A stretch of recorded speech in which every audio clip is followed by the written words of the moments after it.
So ಇನ್ನು ಸಾಕಷ್ಟು ಜನ ನಟ ನಟಿಯರೆಲ್ಲರೂ ಕೂಡ ಅಂತಿಮ ದರ್ಶನವನ್ನು ಪಡಿತಾ ಇದ್ದಾರೆ. ಕನ್ನಡ ದಕ್ಷಿಣ ಭಾರತ ಕಂಡಂತಹ ಅತ್ಯುತ್ತಮ ನಟಿ ಅದು ಬಿ ಸರೋಜಾದೇವಿಯವರು ಅಂತ ಹೇಳಿ ಹಿರಿಯ ಸಂಗೀತ ನಿರ್ದೇಶಕ ಗುರುಕಿರಣ್ ಮಾತಾಡಿದ್ದಾರೆ. ಈ ಸಂದರ್ಭದಲ್ಲಿ ದಕ್ಷಿಣ ಭಾರತ ಆಳಿದವರು ಅಂತಹ ಸ್ಟಾರ್ ಇನ್ನೂ ಸಿಗಲ್ಲ. ಹೀರೋಗಳು ಕೂಡ ಇವರ ಡೇಟ್ಗಾಗಿ ಕಾಯ್ತಾ ಇದ್ರು. ಇವರು ಸಿನಿಮಾದಲ್ಲಿ ಇದ್ದಾರೆ ಅಂತ ಹೇಳಿದ್ರೆ ಇವರ ಡೇಟ್ಸಿಗೆ ಬೇರೆಯವ್ರ ಡೇಟ್ಸ್ ಮ್ಯಾಚ್ ಮಾಡಬೇಕಾಗಿತ್ತು. ಇದು ನಿಜಕ್ಕೂ ಚಿತ್ರರಂಗಕ್ಕೆ ಒಂದು ತುಂಬಲಾರದ ನಷ್ಟ ಅಂತ ಹೇಳಿ ಗುರುಕಿರಣ್ ಹೇಳಿದ್ದಾರೆ. ಕನ್ನಡ ದಕ್ಷಿಣ ಭಾರತ ಕಂಡಂಥ ಒಬ್ಬ ಅತ್ಯುತ್ತಮ ನಟಿ ಬಿ ಸರೋಜಾದೇವಿ ಅಂತ ಹೇಳಿ ಗುರುಕಿರಣ್ ಬಣ್ಣಿಸಿದ್ದಾರೆ. ಹಿರಿಯ ಸಂಗೀತ ನಿರ್ದೇಶಕರಾಗಿರುವಂತಹ ಗುರುಕಿರಣ್ ಅವರಿದ್ದಾರೆ. ಸರ್, ಸರೋಜಮ್ಮನ್ ಅವ್ರನ್ನ ನೆನಪಿಸ್ಕೊಳ್ಳೋಂಥದ್ದಾದರೆ ಕನ್ನಡ ಚಿತ್ರರಂಗ ಯಾವತ್ತೂ ಅಥವಾ ದಕ್ಷಿಣ ಭಾರತದ ಚಿತ್ರರಂಗ ಯಾವತ್ತೂ ಮರೆಯದಂಥ ಒಂದು ಮಾಣಿಕ್ಯ. ಎಲ್ಲ ನೀವು ಸೂಪರ್ ಸ್ಟಾರ್ ನಟರು ಅಂತ ದಕ್ಷಿಣ ಭಾರತದ ಹೇಳಿದ್ರೆ ಎಲ್ಲರದ್ದು ಫೇವ್ರೆಟ್ ಹೀರೋನ ಅಥವಾ ಜಾಸ್ತಿ ನಟನೆ ಮಾಡಿದ್ದು ಸರೋಜಮ್ಮ ಜೊತೆ. ಸೊ ಡೆಫಿನೆಟಾಗಿ ಚಿತ್ರರಂಗಕ್ಕೆ ಯಾವತ್ತೂ ಮರೆಯೋಕ್ಕಾಗಲ್ಲ ಸರೋಜಮ್ಮನ. So I think we are all blessed. ಅವರು ನಮ್ಮವರು ಅಂತ ಹೇಳೋಕ್ಕೆ ಒಂಥರ ನಾವು ಪುಣ್ಯವಂತರು ಅಂತ ಹೇಳಿದ್ರು. ಕಡೆಯದಾಗಿ ಅವ್ರನ್ನ ಭೇಟಿಯಾದಂಥದ್ದನ್ನು ನೆನಪಿಸ್ಕೊಳ್ಳೋಂಥದ್ದಾದರೆ ಸರ್, ಇಲ್ಲ, ಒಂದು 5 ತಿಂಗಳಾಯಿತು. ನಾವಂದ್ರೆ ಬೇಸಿಕಲಿ ಅವರ ಮಗಳು ಅಳಿಯಲ್ಲ ನಮ್ಮ ತುಂಬ ಹತ್ತಿರ.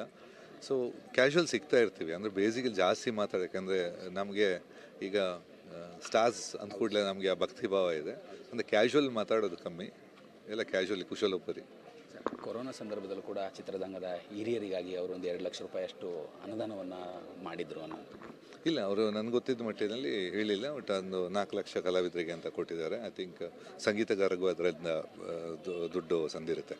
ಸೊ ಅದೆಲ್ಲ ಆ ಒಳ್ಳೆತನ, ಯಾಕಂದರೆ ಇಂಡಸ್ಟ್ರಿಯಿಂದ ದೂರ ಉಳಿದಾಗ ಒಳ್ಳೆತನ ಜಾಸ್ತಿ ಉಳಿಯಲ್ಲ. ಬಟ್ ಅದು ಅವರ ದೊಡ್ಡ ಗುಣನ ತೋರಿಸುತ್ತೆ. ಸರ್, ಸೂಪರ್ ಸ್ಟಾರ್ಗಳಿಗಾಗಿ ಅಂದರೆ ನಟಿಯರು ಕಾಯ್ತಿದ್ದಂಥ ದಿನಗಳಲ್ಲಿ ಇವರಿಗಾಗಿ ಸೂಪರ್ ಸ್ಟಾರ್ಗಳೇ ಕಾಯ್ತಾ ಇದ್ರು ಅನ್ನೋಂಥದ್ದು, ಇವ್ರ ಜೊತೆ ನಟನೆ ಮಾಡಬೇಕು ಅನ್ನೋಂಥ ದಿನಗಳ ಮಾನಗಳು ಕೂಡ ಇತ್ತು.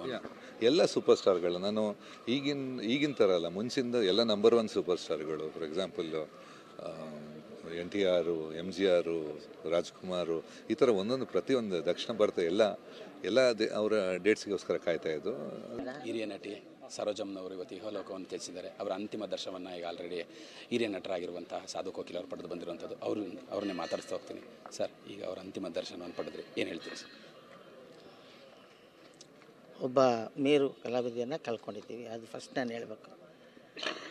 ನಮಗೆಲ್ಲ ಡಾಕ್ಟರ್ ರಾಜ್ಕುಮಾರ್ ಸಾರು, ಅಂಬರೀಷ್ ಅವರು, ವಿಷ್ಣುವರ್ಧನ್ ಸಾರು, ಮೇಡಮ್ ಈಗ ನಾವು ಕಳ್ಕೊಂಡಿದ್ದೀವಲ್ಲ, ಅವರೆಲ್ಲ ಇದ್ದಾಗ ನಮಗೆ ಒಂದು ಧೈರ್ಯ ಇತ್ತು. ಒಬ್ಬೊಬ್ಬರೇ ಹಿಂಗೆ ಹೋಗ್ತಾಯಿದ್ರೆ ಮನಸ್ಸಿಗೆ ಬೇಜಾರಾಗುತ್ತೆ. ಆಮೇಲೆ ಇಂಥ ಒಳ್ಳೆ ಕಲಾವಿದರು, ಇಂಟರ್ನ್ಯಾಷನಲ್ ಎಂತೆಂಥ ಭಾಷೆಯಲ್ಲಿ ಮಾಡಿದ್ದಾರೆ, ಎಂತೆಂಥ ಹೀರೋಗಳ ಜೊತೆ ಮಾಡಿದ್ದಾರೆ, ಎಂತೆಂಥ ಪ್ರಶಸ್ತಿಗಳನ್ನ ತೊಗೊಂಡಿದ್ದಾರೆ. ಅವ್ರ ಹೃದಯನೂ ಅಷ್ಟೇ ಚೆನ್ನಾಗಿದೆ. ಯಾಕೆಂದರೆ ನಮ್ಮ ಎಲ್ಲ ಕನ್ನಡ ಕಲಾವಿದರಿಗೆ ತುಂಬ ಹೆಲ್ಪ್ ಮಾಡಿದ್ದಾರೆ. ನನಗೇ 2 ಲಕ್ಷ ರೂಪಾಯಿ ಅವ್ರಿಗೆ ಕೊಟ್ಟು ಈ ಥರ ಕಲಾವಿದರು ಕೊಟ್ಬಿಡಪ್ಪ ಅಂತೇಳಿ ಕೋವಿಡ್ ಟೈಮಲ್ಲಿ ಕೊಟ್ಟಿದ್ದರು.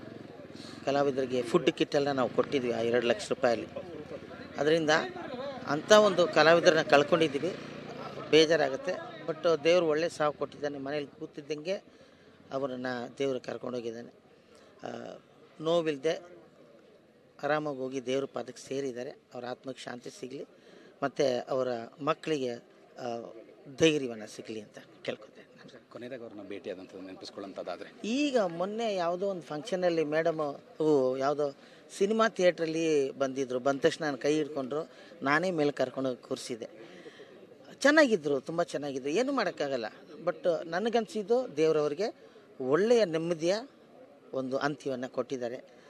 ಅವರಿಗೆ ಶಾಂತಿ ಸಿಗಲಿ. ಇವಿಷ್ಟು ಕೂಡ ಹಿರಿಯ ನಟರಾಗಿರುವಂತಹ ಸಾಧು ಕೋಕಿಲ್ ಅವರ ಮತ್ತು ಕ್ಯಾಮ್ರಾ ಪರ್ಸನ್ ಜಗನ್ ಜೊತೆ ಕಿರಣ್.